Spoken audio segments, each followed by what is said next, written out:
भारत में 24 करोड़ मुसलमान फखर से जी रहे हैं, ओवैसी का पुरजोश बयान पाकिस्तान को करारा जवाब। दोस्तों, जब बात आती है भारत के मुसलमानों की शान वकार और इज्जत की, तो एक आवाज जरूर गूंजती है, असदुद्दीन ओवैसी की आवाज। सऊदी अरब में दुनिया को पाकिस्तान के प्रोपेगेंडे का असल चेहरा देखाकर ओवैसी ने सबके दिल जीत लिए हैं।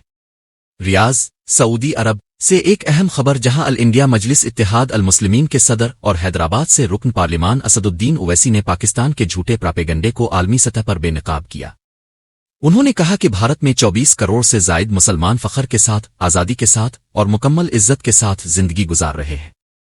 उन्होंने अरब ममालिक को मुखातिब करते हुए कहा, पाकिस्तान दुनिया को गुमराह कर रहा है कि भारत एक हिंदू रियासत है, जबकि हकीकत यह है कि हमारे यहाँ इस्लामी उलमा, स्कॉलर्स और ज़ुबान दा दुनिया में आला मकाम रखते हैं। ओवैसी ने मजीद कहा कि अगर पाकिस्तान दहशतगर्द तंजीमों की हिमायत बंद करे तो पूरे जनूबी एशिया में अमन और इस्तेहकाम आ सकता है। उन्होंने इंकिशाफ किया कि भारत ने 9 मई को दहशतगर्द तंजीमों के हेडक्वार्टर्स पर कामयाब हमले किए, और दिलचस्प बात यह है कि उन हलाक शदा दहशतगर्दों की नमाज जनाजा एक ऐसे शख्स ने पढ़ाई जो अमरीका में दहशतगर्द के तौर पर शनाख्त शदा है।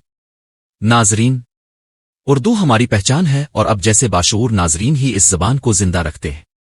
अगर आप भी उर्दू की खूबसूरती और सच्चाई पर मबनी खबरें सुनना चाहते हैं तो इसी लम्हे सब्सक्राइब का बटन दबाएं और हमारे साथ जुड़ जाएं, क्योंकि उर्दू बोले तो दिल बोले। शुक्रिया।